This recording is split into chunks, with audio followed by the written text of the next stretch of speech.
Hello, thank you for joining with me for the reading in A Course in Miracles, CE edition completed, annotated 2017. Where'd I get 13?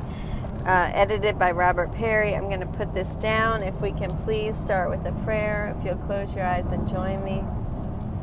Dear God, please enable me to set aside everything I think I know about A Course in Miracles, about you, about myself, and about others. God, please allow me to have an open mind and a new experience. Please show me what you would have me see. Help me to see the truth. For A Course in Miracles, in A Course in Miracles, with you, with myself, and with others. Help me to see with childlike eyes. I love you, God. Amen. Thank you. Okay, so we are on day 28, Miracle Principle 49 and 50 on page 51. I'm riding, I'm not driving. That would be tricky. I'm riding in a car, so sorry. So I'm riding in a car, so please please excuse the bumpiness. 49. The miracle makes no distinction among degrees of misperception. It is a device for perception correction which is effective quite apart from either the degree or the direction of the error. This is its true indiscriminateness. Lord, Christ-controlled miracles are selective only in that they are directed toward those who can use them for themselves. Since this makes it inevitable that they will extend them to others, a very strong chain of atonement is welded. But Christ's control takes no account at all of the magnitude of the miracle itself, because the concept of size exists only in a plane that is itself unreal. Since the miracle aims at restoring reality, it would hardly be useful if it were bound by the laws of the same error it aimed to correct. Only human beings make that kind of error. It is an expression of the foolish consistency of their own false beliefs have engendered. Footnote 167. A foolish consistency is the hobgoblin of little minds, adored by the little statesmen and philosophers and divines. Ralph Waldo Emerson, from his essay, Self-Reliance, 1841.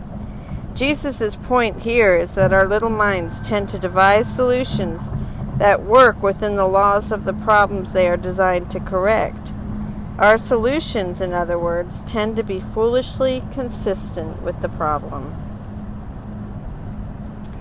Both the power and the strength of your creative will must be understood before the real meaning of denial can be appreciated and abolished. Denial is not mere negation. It is a positive miscreation. While the miscreation is necessarily believed in by its own maker, it does not exist at all at the level of true creation. Lesson 49. The miracle makes no distinction among degrees of misperception. It is a device for perception correction which is effective quite apart from either the degree of the direction of the error. This is its true indiscriminateness. 50. The miracle compares what you make with the higher level of creation, accepting what is in accord as true and rejecting the discordant as false. All aspects of fear are untrue because they do not exist at the higher creative level and therefore do not exist at all. To whatever extent you are willing to submit your beliefs to the real test of validity, to that extent are your perceptions healed or corrected. Footnote 168. The real test of validity refers to comparing your beliefs to reality, to the higher level of creation. Only when they are in accord with that higher level are they truly valid. In sorting out the false from the true, the miracle proceeds along these lines. Perfect love casts out fear. That's footnote 169. And I'm just going to read this. Well, I'll bring it down. Okay. 1 John 4:18. There is no fear in love, but perfect love casts out fear, for fear has to do with punishment. And he who fears is not perfected in love. Okay. So perfect love casts out fear. If fear exists, then there is not perfect love. But only perfect love really exists. Therefore, if there is fear, it produces a state which does not exist. Believe this and you will be free. Only God can establish this solution, for his faith is his gift. 170. Ephesians, I think I said that. Is that how you say it? Ephesians, the Bible? Yes. 2:8. I like asking my husband when he's here. For by grace are ye saved through faith, and that not of yourselves. It is the gift of God. The comments following this reference provide an important clarification. Faith is the gift of God, but rather than waiting helplessly to receive this gift or not, we must actively contribute to our readiness to receive it by sorting out the true from the false. But you must contribute to your readiness here as elsewhere. The readiness for faith, as for everything else, the readiness for faith, as for everything else that is true, entails the two steps necessary for the release from fear. 171. The two steps necessary for the release from fear appears to refer to the two-step sorting out process given just above. Thus, step one would be realizing that your fear has cast perfect love out of your mind, and step two would be realizing that, since only perfect love is real, the loveless state you are in now must be unreal. Denial of fear, in human terms, is a strong defense because it entails two levels of error. The truth can be denied, and that the absence of truth can be effective.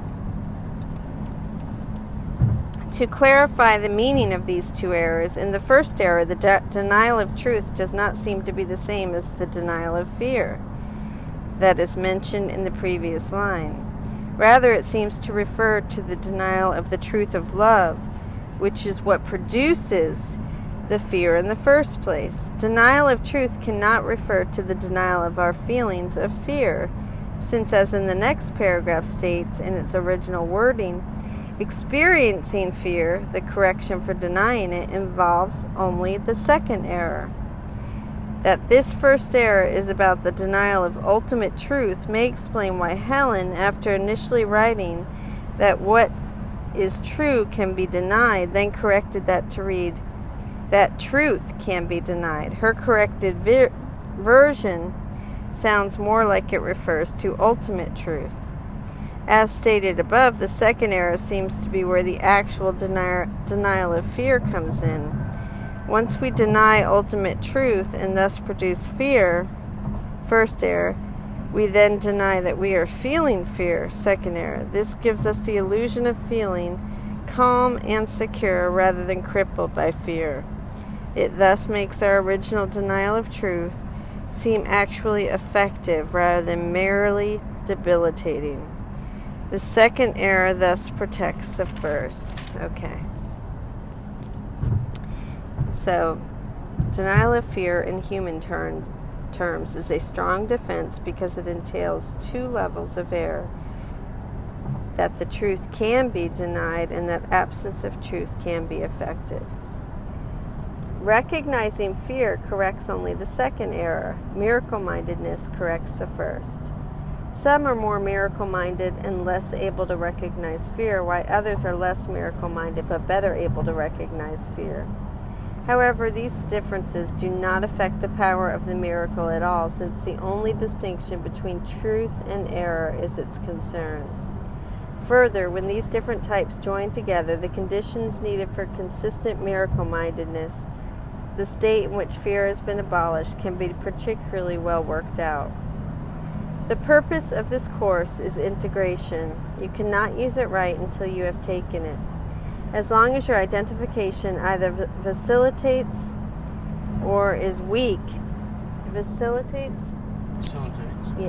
or is weak, you cannot accept the gift that belongs to you. You are still either vacillating between recognizing the gift and throwing it away, or regarding yourself as too weak to accept it. You do not yet know its healing power. After you have taken this course, you will accept it and keep it and use it. That is the final exam, which you will have no trouble in passing. Midterm marks are not entered in the permanent record. And that's it for Chapter 1. Wow. So thank you for joining with me. Miracle 49 and Miracle 50. I already repeated 40. The miracle compares what you make with the higher level of creation, accepting what is in accord as true and rejecting the discordant as false. I'm going to read Emily Bennington's notes on this reading today. The overview is that miracles are not bound by the laws they are meant to disrupt. The big idea. The principle asks you to compare your beliefs, what you make, to the higher level of creation and reject what is out of accord with perfect love. As with everything in the Course, it is unconcerned with the form our fear takes or whether our grievances are big or small. The only thing that matters is that we recognize the power of the miracle to correct any errored perception we hold of ourselves and or our brothers. As long as your identification either vacillates or is weak, the Course says, you cannot accept the gift that belongs to you. In your practice thus far, do you find yourself vacillating between recognizing the gift and throwing it away, which is Helen's main error, or regarding yourself as too weak to accept it? Bill's main error. Why or why not? I'm just going to leave that there. Principle 50 challenge you to submit your beliefs to the real test of validity, where you simply ask yourself in the moment whether your perception is of perfect love. Since only perfect love really exists, this means any fear you experience has been made by your own egoic thinking and must ultimately not exist. Hence, by constantly bringing you back to this singular distinction between what is true and what is false, the Course is giving you an enormous practical tool that you can use at any time. Please experiment with the validity test and share your insights in the space provided. And this is for yourself to do alone. And you can get these worksheets at CourseCompanions.com, I guess, and or Google Course Companions or follow the Facebook page. Notes and quotes. Only perfect love really exists. Therefore, if there is fear, it produces a state which does not exist. Congratulations, you made it to the end of Chapter 1. All right. Thank you for joining with me. I love you.